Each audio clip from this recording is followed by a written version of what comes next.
В това видео ще ви покажем как правилно да попълните полето за дневна тарифа при кандидатстване през нашия сайт. Ще видите въпроса на каква минимална дневна тарифа бихте приели този клиент. В това поле трябва да въведете сумата, за която бихте предоставяли услугата. Как да я изчислите? Ето един пример. Ако искате да получавате 2000 евро на месец, просто разделете сумата на 30 дни. Така получавате 66,67 евро дневна тарифа. Можете спокойно да закръглите сумата на 67 евро и да я впишете в полето. След като въведете тарифата, системата автоматично ще ви информира, че към нея ще бъде прибавена и франчайз такса.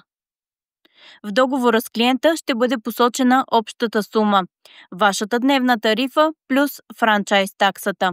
Повече информация относно франчайз таксата можете да получите в наръчника за франчайзинг.